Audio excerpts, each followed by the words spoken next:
Good morning বন্ধুরা। তো আজকে কিছু জিনিস এখন সকালবেলা নিতে গেলাম। মেয়ের ওই দুপুরবেলা যেহেতু ভাত খাবে একটু সাজিয়ে গুছিয়ে দেওয়ার জন্য, সপ্তাহে একবার একটা বাচ্চা খেতে পারে না। তো মেয়ে এখন আঁকার ক্লাসে গেছে। জন্মদিন তো কী হয়েছে, সপ্তাহে একটা দিন আঁকার ক্লাস। তো গেলে কী বলো তো, বাচ্চাদের সাথে থাকলে একটু ভালো লাগবে। আর কিছু এখানে তো কেউ সেরকম মতো খেলাবেলার নেই। তো যতটা আর কি ওকে ব্যস্ত রাখতে চাই ততটাই আর কি ওর জন্যই ভালো। যত মিলামেশা খোলা মেলায় থাকবে তত আর কি ভালো হবে।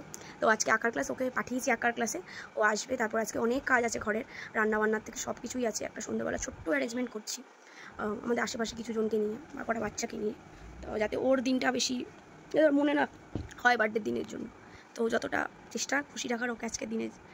এই দিনটা তো প্রত্যেক বছর একবারই আসে, বারবার আসে না। তাই জন্য যতটা পারছি দেখি, চেষ্টা করে দেখি কতটা খুশি হবে। জানি না, কালকে গিফটগুলো পেয়ে প্রচণ্ড পরিমাণে খুশি হয়েছে। ক্যামেরাটাতে বেশি খুশি হয়েছে, কারণ প্রজেক্টার দেওয়া রয়েছে তো ওটা ওখানে দিওয়ালে আর কি দেখা যাচ্ছে ছবিগুলো, ওটাতে দেখে বেশি খুশি হয়েছে। আমি জানি না কেন এই হাতটা আমার কেটে গেছে কী করে আমি জানি না, দেখতে পাচ্ছ খুব জ্বালা করছে, টান টান একটা ধরছে। আমি জানি না কোথার দিকে কেটেছে, কখন কেটেছে আমি জানি না।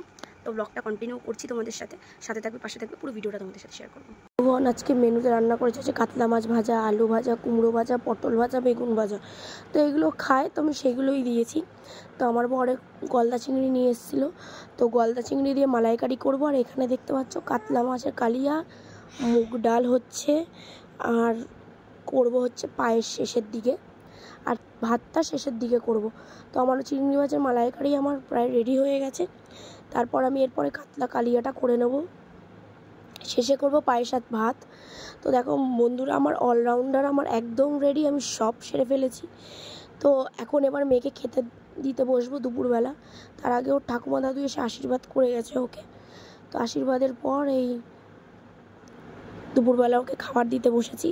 এখনও ব্লগটা বাকি রয়েছে, কন্টিনিউ তোমাদের সাথে অবশ্যই করছি। সন্ধেবেলা ব্লগটা আবার তোমাদের সাথে শেয়ার করব। চলো বন্ধুগণ, সন্ধ্যেবেলা হয়ে গেছে, ছোট্ট একটা ডেকোরেশন দেখো, মেয়ে রেডি হয়ে গেছে। তো মেয়ের জন্মদিন বলে কথা, দেখো সুন্দর করে একটা জামা পরে এই ব্যাগটা গিফট পেয়েছি, রিয়া বলে একজন দিয়েছে। দেখো হ্যাপি বার্থডে লোগোটা দেখো কি সুন্দর সাজিয়েছে, আমার বর ডেকোরেশন করেছে, আর পাপান ওর দাদা দেখো দেখেছো কিরকম করছে। তো আমরা কেক ফেক কাটবো, তার আগে আমরা রেডি হয়ে নিয়েছি। তো দেখো এই কেকটা আমি নিয়েছি হচ্ছে রিসামস ওয়ার্ল্ড থেকে। এর আগেও আমার বার্থডে কেকটা আমি রিসামস ওয়ার্ল্ড থেকেই নিয়েছি। আমি বলেছিলাম কেকটা যত সুন্দর লুকিংয়ে যদি আমি বলি 10 আমি আউট অফ 10 দেবো লুকিংয়ে, আর কেকটা ততটাই টেস্ট। আর আমি এটা স্ট্রবেরি পাউন্ড নিয়েছি, কারণ আমার মেয়ে এখন চকলেট খেতে যায় না বলে। তাই তোমরা সবাই আমার মেয়েকে আশীর্বাদ করে যাতে আমার মেয়ে অনেক ভালো মানুষ তৈরি হয়, এবং যাতে অনেক সবসময় ভগবানের কাছে চাই। তো আজকের ব্লগটা এখান থেকে তোমাদের সাথে ছোট্ট আর একটুখানি ক্লিপ বাকি রয়েছে। তো বার্থডে কেক কাটার পর আমরা ডিসাইড করেছি যে মেয়েকে একটু ঘুরিয়ে নিয়ে আসবো। তো আমরা এখন কোথায় যাবো তোমাদের সাথে শেয়ার করছি। কেকটা দেখো সবাইকে বাড়ি বাড়ি করে খাওয়াচ্ছে। এখানে ওর দাদা এসছে, পাপান দাদা, এখানে আরেকটা দাদা এসছে, দাদা, আমার বান্ধবীর হাজবেন্ড, আস্মিতার বাবা, আর আমরা ছোট্ট এই কজন, আমাদের একটা সুন্দর ফ্যামিলি।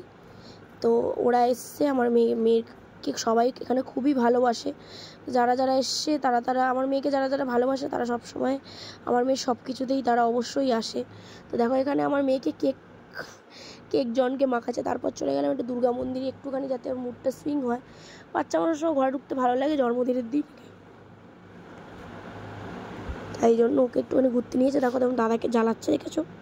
তো আমরা এখন দুর্গা মন্দিরে এসেছি কিছুটা একটু টাইম স্পেন্ড করার জন্য, তারপর আবার বাড়ি চলে যাবো।